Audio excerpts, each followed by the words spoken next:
Hello, welcome to my Elton John channel. And a couple of weeks ago, I made a video predicting what I thought Elton might and perhaps should play as his set list in his Farewell Yellow Brick Road tour. I had a great reaction to this. I'm going to be making another video shortly, rounding up your thoughts on what you'd like to see him play. Now, I have come across on an excellent website called Setlist the list of songs that Elton played in his last live concert, part of his Farewell Yellow Brick Road tour in Australia. And what I want to do now is compare his choice of 25 songs with my choice of 25 songs and see what we think of those. Now, I've got to say, immediately looking at Elton's list, we need to think about what this tour is for. We know it's going to be Elton's last tour. The question is, who is it for? Is it for the dedicated, lifelong Elton John fan, such as myself, and probably you if you're watching my channel? Or is it aimed more at the casual fan of Elton John, somebody who might have his greatest hits, might recognise some of his songs, but might want to go along to see him on his farewell tour in concert?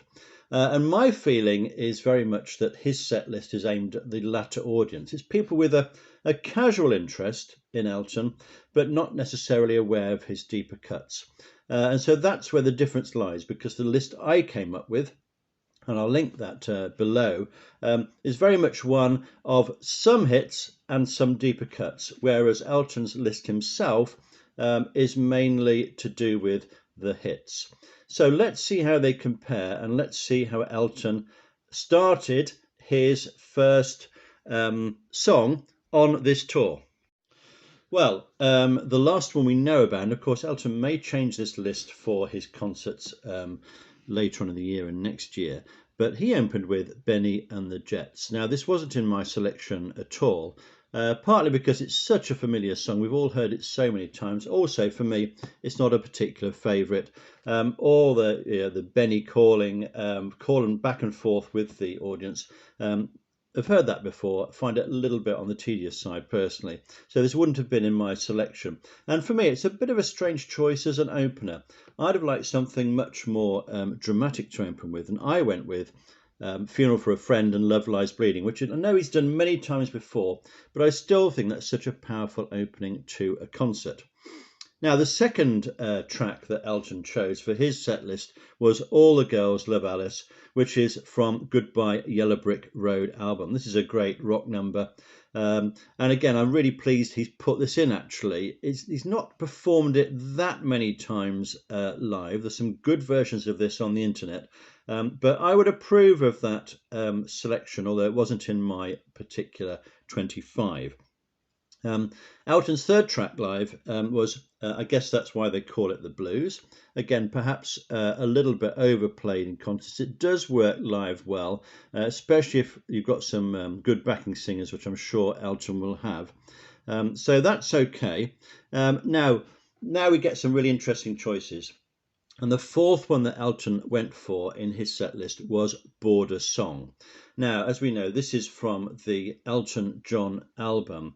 And it is, I don't know whether we call it a deep cut. It's a reasonably well-known song, but one of his best early creations. We're looking at the early 1970s here. It's got some really powerful lyrics in there from Bennie about the brotherhood of man and woman. It's kind of an anti-discrimination song as well. So it's a timeless message. I'm pretty happy to see that in there. In fact, I've never heard Elton sing this in one of his concerts before, I don't think. I'm sure he has, especially in the early days. But that's a good one to put in there, so I like that choice.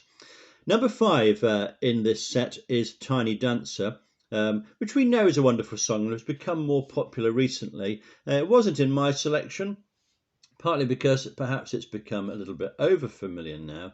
But again, I'd be quite happy to see Elton sing this one. And his sixth choice is Philadelphia Freedom, which I did have in mind towards the end of my set list, as I think this is a really good rousing one for the crowd.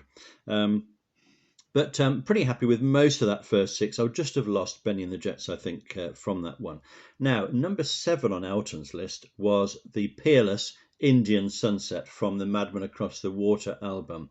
Now, for me, this would have made a perfect concert opener, partly because it starts with just this chord background and then this solo voice coming in, and it takes a while to build up. It's a great story song about Native Americans, lovely harmonies in there, great ending to it. So I would perhaps have pushed this up to be the opening track for Elton in his concert. So where does Elton go next? Well, track number 8, he has Rocket Man. Wonderful song from Honky Chateau, of course. Question, do we need to hear this track again? For me, no. If I was going to a farewell concert, I would like Elton to dig a little bit deeper below the surface, get into some of those deeper cuts.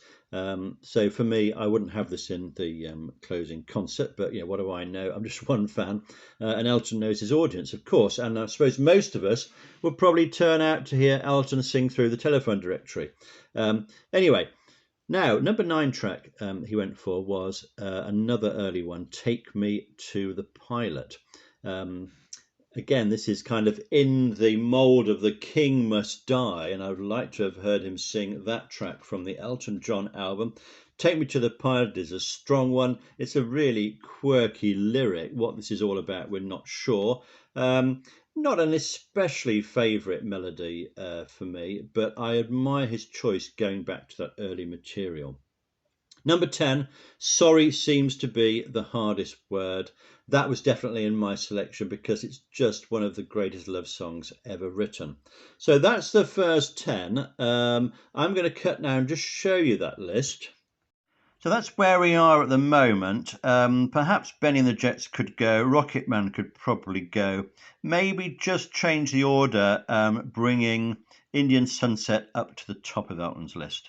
So the audience have been here about an hour. They're really enjoying the concert, and Elton changes the mood again here to Someone Saved My Life Tonight, which, as we know, is a great track from Captain Fantastic. That always goes down well. Again, maybe a little over familiar for me, so I didn't put it in my list. Number 12, though, is a track I wish I had put in my list because it's Levon from Madman Across the Water. This is a great one with an orchestral background, of course. It's one of Bennie's great story songs about this mystical created Alvin Tostica. Builds to a great ending. Quite a wide vocal range here. It's a challenging one to sing, but I admire Elton for going for this one.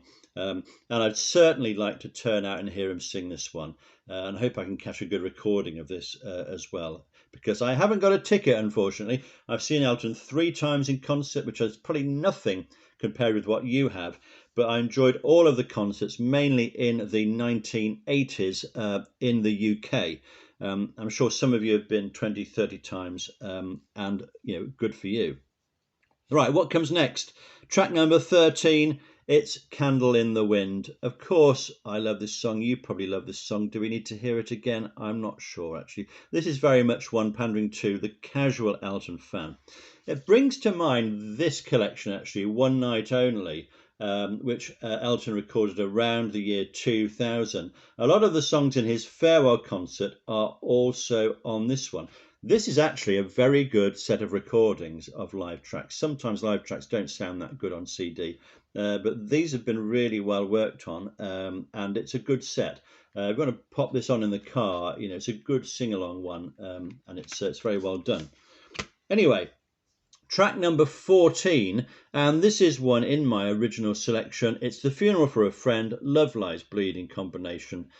He could have opened with this, of course. It's very atmospheric. They work really well together. 10 minutes of great music. I've got no problem with that. Now, number 15 is from the Tumbleweed album, of course, and it's Burn Down the Mission. This one works really well live as well. Great energy, especially those keyboard breaks between the refrains. I would like to see this one live. Some of the audience, if they're the casual follower, probably won't know this one, but they'll enjoy it anyway. Number 16, we're back to the greatest hits, and we've got Daniel. Again, beautiful song. I'm not criticising it at all, but do we need to hear it again? Maybe a missed opportunity. Number 17, we're going back to the 80s for Sad Songs Say So Much. This works well as a live track, especially with backing singers. It's a really soul feeling to this. Again, perhaps a little bit over familiar. Maybe we could have had something like I Don't Want to Go On With You Like That, which was another 80s one, which we don't hear that much now. Maybe I'll just swap those round. And then number 18, we're going back to our familiar territory now of Don't Let the Sun Go Down on Me. Now, when I put my list together, I swapped that one for Live Like Horses, which I think is a similar kind of track, but it's just fresher for me. Don't Let the Sun Go Down is a brilliant track, of course, but Live Like Horses is such a moving track. It's less well known, but just works really well. And if you've got a choir in the background as well, it's going to be a really powerful track. Number 19, The Bitch Is Back from the Caribou album. Again, great live track, of course. Its greatest hits again, though, as is number 20, I'm Still Standing. I did have this one in my set list as well, right at the end, actually, as kind of a defiant message. Now, 21's a surprise, because it's Crocodile Rock. Now, I heard Elton say somewhere that he was never going to sing this song again.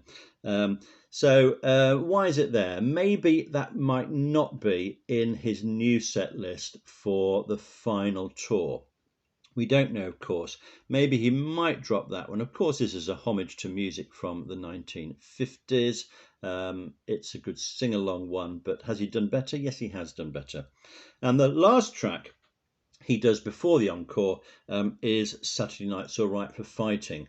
What else can you say about this? We know it's a good live track. Do we need to hear it again? Probably not. It's a little bit of a predictable choice for me. Again, this is appealing to the casual fan rather than the dedicated fan. Okay, let's see what Elton is going to do as an encore. Now, his two encore songs in this most recent concert were a tad predictable. First one is Your Song, which is a standard which will last for decades, possibly centuries to come.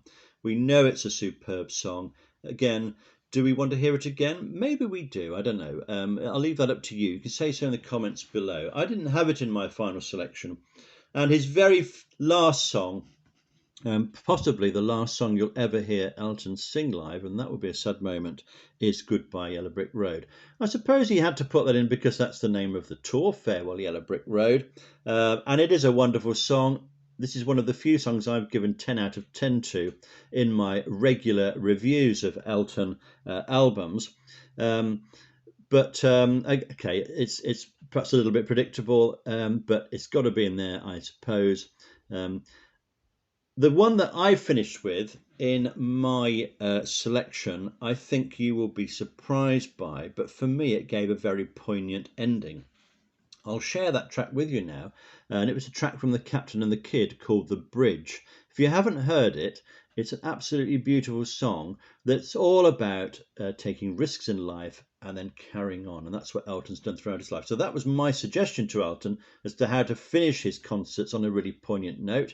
Elton, you can take my idea if you want, I don't mind, because I think that would be a beautiful way to end the concert.